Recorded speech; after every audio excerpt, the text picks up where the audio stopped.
नमस्कार मित्रों, मैं रेकी मास्टर मनीष शर्मा। ऐसे बहुत सारे लोगों के क्वेश्चन आते हैं कि क्या पाठ, भजन, पूजा करनी, मंत्र जाप करना अच्छा है अथवा ध्यान करना।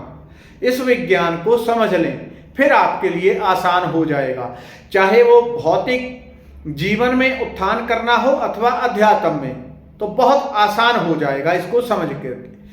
तो देखिए, जहां तक पहले, यदि आप पहले लंबे टाइम से 2, 4, 5, 10, 20, 50 साल से आप अध्यात्म से जुड़े हुए हैं, देखा है मैंने अच्छे अच्छे साधक लोग भटक जाते हैं, एक ही चीज पे अटक जाते हैं। अवचेतन मन में गलत प्रोग्रामिंग हो जाती है, तो सारा जीवन साधन को ही पकड़े रह जाते हैं। पाठ करना है, पूजा करनी है, मंत्र जाप करनी है, रोज 2 घंटा, 1 घंटा, 3 घंटे कर लिया, उतने में छुट्टी। और वो जो मेन काम होना है, जिसके लिए वो किया जाता है, वो भूल ही जाते हैं उसको। इसकी साइंस को समझें। पहले तो ये इनमें से कौन सा ज्यादा पावरफुल है, और उसके बाद ये कैसे किया जाता है, किससे आपको ज्यादा फायदा होगा, उसको भी समझें। जब हम अध्यात्म में पाठ, पूजा, मंत्र जाप कुछ भी करते हैं, तो हमारा सातों चक्रों का विकास होने लगता है, कुंडलनी का जागरण होने लगता है। मैंने ऐसे बहुत सारे लोगों को देखा, 20 साल, 30 साल से रोज 2-2, 4-4 घंटे पाठ पूजा करते हैं, लेकिन अध्यात्म का एक रत्ती भर उनके अंदर रस, ना शांति, ना आकर्षण, ना अध्यात्म की कोई छाप होती है। परमात्मा का नाम तो कोई एकाग्रता से 20 मिनट भी ले ले तो व्यक्ति की चेतना में एक आकर्षण, एक छाने लगता है उसके चेहरे पे।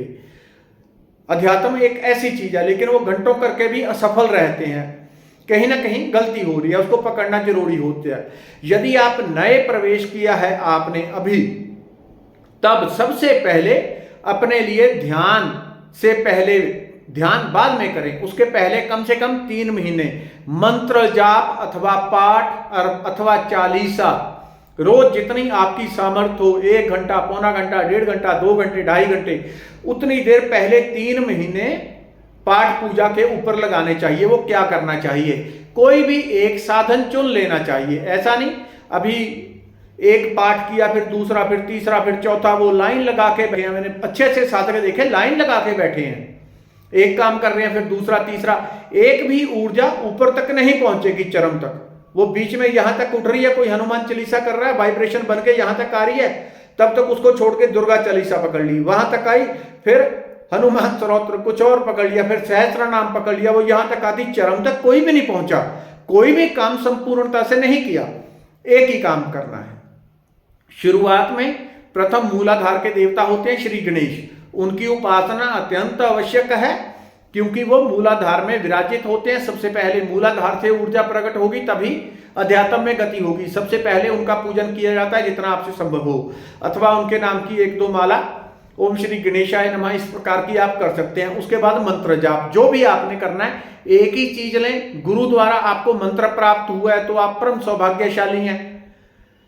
कोई भी अच्छा गुरु है जो असल में आध्यात्मिक है, किसी ने, दुनिया ने उसके ऊपर आरोप लगा दिया, ऐसा वैसा, बाबा को जेल भेज दिया तो नकली हो गया, उस चीज में कभी ना जाएं, क्योंकि असलियत हमेशा आंखों से परी होती है। उनकी निंदा करने से बचें।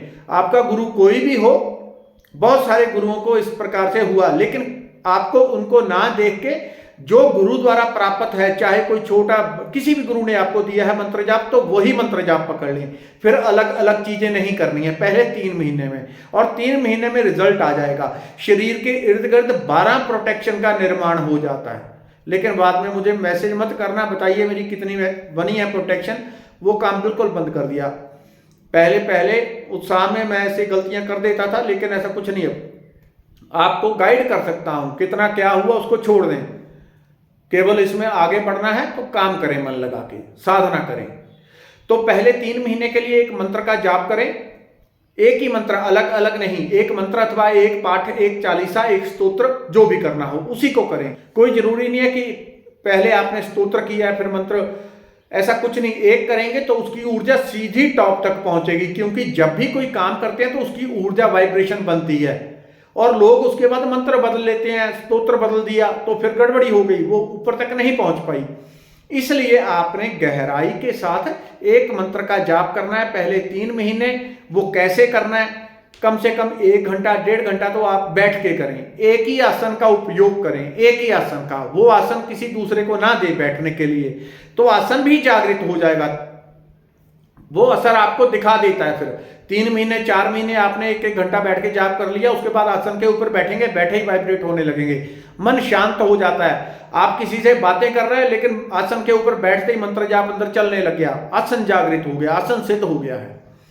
तो अपना आसन अलग से रखें। जब आसन के पाठ करके उठना है, एकदम से उठ के भागना नहीं, जैसे बच्चे करते हैं कि घंटी बजी क्लास से भागे, उसके बाद कम से कम 5-10 मिनट बैठ के ध्यान करना है श्वास के ऊपर। पहले मंत्र जाप कर लिया, 10 मिनट आंखों के श्वास के ऊपर ध्यान करना है, श्वास आ रही है जा रही है। तो इस तरह से 3 महीने करना है। और चलते फिरते उठते बैठते मानसिक जाप करना है। मुझे नहीं पता आपका कौन सा मंत्र होगा, लेकिन वो अपने गुरु से पूछ लें, गुरु नहीं है तो जो भी मंत्र है, कुछ मंत्र ऐसे होते हैं वो जोर से बोल के किए जा सकते हैं बाजार में भी, कुछ ऐसे होते हैं वो अंतर्मन में ही किया जाए। यदि मानसिक आप बाजार में भी करते हैं तो नुकसान नहीं है, लेकिन बाजार में कुछ ऐसे मंत्र नहीं किए जा सकते, वहां गंदगी भी है, सब कुछ है, हर प्रकार की ऊर्जा जिसको आप बोल के करें तो आपकी ऊर्जा दूषित हो जाती है। तो मानसिक जाप पूरा दिन करें। मानसिक जाप हर टाइम बैठ के 1-1.5 घंटा 2 घंटे जितनी सामर्थ्य हो वो करें। 3 महीने के लिए यह काम। उसके बाद एडमिशन अगली क्लास में। अगली क्या होती है? ध्यान। यदि आप पाठ पूजा मंत्र जाप कुछ भी करते हैं तो अगली स्टेज जो अगली क्लास होती है उसमें ध्यान ही प्रकट होता है और कुछ नहीं। कुछ लोग सीधा ध्यान में भी जुड़ जाते हैं, लेकिन वो जुड़ सकता है जिसके पास कोई माध्यम हो, या तो आपने रेकी सीखी हो, सीधा ध्यान में जुड़ जाए, फिर पाठ पूजा की कोई जरूरत नहीं, परमात्मा पहले ही प्रकट है। वो तो परमात्मा को पाने के लिए हमको अपने भीतर की सीढ़ियों का निर्माण करना होता है, इसलिए पाठ पूजा की जाती है। पाठ पूजा से परमात्मा नहीं पाया जाता, उससे सिर्फ सीढ़ियां निर्मित होती हैं, एक प्रेम अंतरधारा, एक कनेक्शन निर्मित होता है, परमात्मा से जुड़ते हैं। हमारे साधन से भगवान नहीं मिलेगा, मिलता उसकी कृपा से ही है कि ये कर रहा है कुछ ना कुछ, चाहे उल्टा पुल्टा जैसा हो रहा है कर रहा है, वो उसी से प्रसन्न होके आ जाता है। तो दूसरी कक्षा होती है ध्यान की। यदि आपका कोई गुरु है और उसने आपको ध्यान की दीक्षा दी हुई है तो आप सीधा ध्यान भी कर सकते हैं, लेकिन वो अगली स्टेज होती है। उसमें जरूरी होता है कि हर व्यक्ति सीधा ध्यान ना करके पहले ये 3 महीने मंत्र जाप का प्रोसेस करे। क्यों? क्योंकि जब आप ध्यान करते हैं तो हमारा अंतःकरण खुल जाता है, यहाँ एक ढक्कन होता है वो खुल जाता है। ऊपर से कोई भी ऊर्जा, नेगेटिव ऊर्जा आके भी प्रवेश कर सकती है, बीच में ऊर्जा आपकी दूषित हो सकती है। सीधा ध्यान करने से यह नुकसान रह सकता है। हो किसी के साथ हो सकता है 1000 में से 2 लोगों के साथ, 1 लोगों के साथ ऐसा हो, 10,000 में से 1 के साथ हो, लेकिन तब भी खतरा रहता है। तो 3 महीने पहले मंत्र जाप कर लेंगे, उससे हमारे इर्द गिर्द अलग अलग प्रकार की प्रोटेक्शन बन जाती है, मैक्सिमम 12 प्रोटेक्शन तक बन जाती है और 3 महीने में बन जाती है। फिर उसके बाद कोई नेगेटिविटी आपके नजदीक नहीं आ पाती। कोई आपके ऊपर तंत्र मंत्र भूत प्रेत कुछ भी छोड़ता रहे, वो आते ही नष्ट हो जाएगी आवामंडल के पहले ही, इतना तेज निर्मित हो जाता है।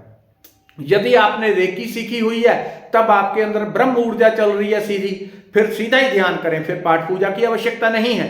किसी की लगन ही पाठ पूजा में हो तो उस मार्ग से चल के फिर उससे पाएं ध्यान। यदि आपको किसी गुरु ने दीक्षा दी हुई है या किसी गुरु की गाइडेंस में कर रहे हैं, फिर आप ध्यान करें, क्योंकि गुरु एक अलग प्रकार की प्रोटेक्शन प्रदान करते हैं। आपको बताना थोड़े उन्होंने कि आपको क्या किया है, लेकिन वो प्रोटेक्शन साधक के साथ है। बहुत सारे लोग मुझे मैसेज करते हैं, मुझे आपसे दीक्षा लेनी है, मंत्र देते, तो मैं किसी मंत्र को नहीं देता, मैं कोई मंत्र नहीं देता, मैं सिर्फ ध्यान का साधक हूं।